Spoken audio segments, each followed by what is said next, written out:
بسم اللہ الرحمن الرحیم۔ عنوان قتل کی کوشش، دوسرا حصہ۔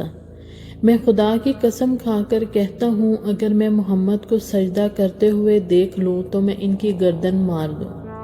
حضرت عباس رضی اللہ عنہ فرماتے ہیں، یہ سن کر میں فوراً نبی کریم صلی اللہ علیہ وآلہ وسلم کی طرف گیا اور آپ کو بتایا کہ ابو جہل کیا کہہ رہا ہے۔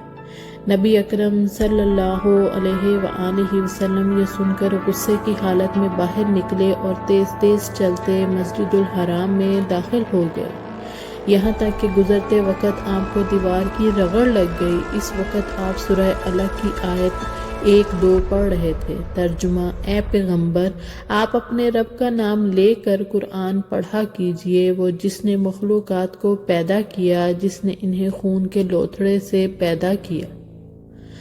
تلاوت کرتے ہوئے آپ اس سورت کی آیت 6 تک پہنچ گئے۔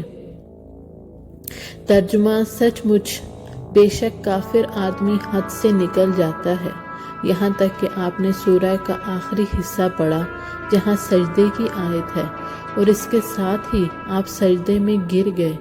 اسی وقت کسی نے ابو جہل سے کہا، ابو الحکم، یہ محمد سجدے میں پڑے ہیں۔ یہ سنتے ہی ابو جہل فوراً آپ کی طرف بڑھا، آپ کے نزدیک پہنچا، لیکن پھر اچانک واپس آ گیا۔ لوگوں نے حیران ہو کر پوچھا، ابو الحکم کیا ہوا؟ جواب میں اس نے اور زیادہ حیران ہو کر کہا، جو میں دیکھ رہا ہوں کیا تمہیں وہ نظر نہیں آ رہا؟ اس کی بات سن کر لوگ اور زیادہ حیران ہوئے اور بولے، تمہیں کیا نظر آ رہا ہے ابو الحکم؟ اس پر ابو جہل نے کہا، مجھے اپنے اور ان کے درمیان آگ کی ایک خندق نظر آ رہی ہے۔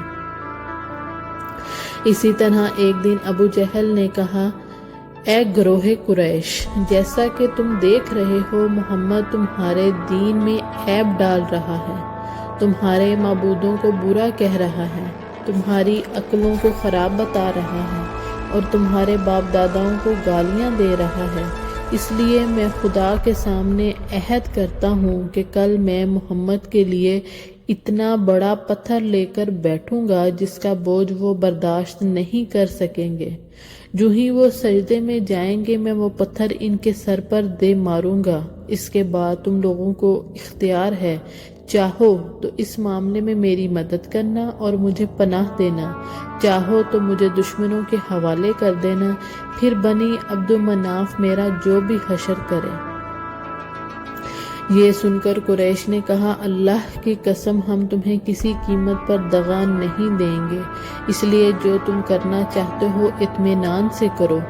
دوسرے دن ابو جہل اپنے پروگرام کے مطابق ایک بہت بھاری پتھر اٹھا لایا اور لگا نبی اکرم صلی اللہ علیہ وآلہ وسلم کا انتظار کرنے۔ ادھر نبی اکرم صلی اللہ علیہ وسلم بھی عادت کے مطابق صبح کی نماز کے بعد وہاں تشریف لے آئے۔ اس وقت آپ کا قبلہ بیت المقدس کی طرف تھا۔ آپ نماز کے لیے رکن یمانی اور حجر اسود کے درمیان کھڑا ہوا کرتے تھے، کعبے کو اپنے اور بیت المقدس کے درمیان کر لیا کرتے تھے۔ آپ نے آتے ہی نماز کی نیت باندھ لی۔ ادھر قریش کے لوگ اپنے اپنے گھروں میں بیٹھے انتظار کر رہے تھے کہ دیکھیں آج کیا ہوتا ہے، ابو جہل اپنے پروگرام میں کامیاب ہوتا ہے یا نہیں۔ پھر جو ہی آپ سجدے میں گئے، ابو جہل نے پتھر اٹھایا اور آپ کی طرف بڑھا۔ جیسے ہی وہ آپ کے نزدیک ہوا، ایک دم اس پر لرزہ طاری ہو گیا، چہرے کا رنگ اڑ گیا، گھبراہٹ کے عالم میں وہاں سے پیچھے ہٹ آیا۔ ادھر پتھر پر اس کے ہاتھ اس طرح جم گئے کہ اس نے چاہا ہاتھ پر اس پر سے ہٹا لے، لیکن ہٹا نہ سکا۔ قریش کے لوگ فوراً اس کے گرد جمع ہو گئے اور بولے، ابو الحکم کیا ہوا؟ اس نے جواب دیا، میں نے رات کو تم سے جو کہا تھا اس کو پورا کرنے کے لیے میں محمد کی طرف بڑھا، مگر جیسے ہی ان کے قریب پہنچا ایک جوان اونٹ میرے راستے میں آ گیا۔ میں نے اس جیسا زبردست اونٹ آج تک نہیں دیکھا۔ وہ ایک دم میری طرف بڑھا جیسے مجھے کھا لے گا۔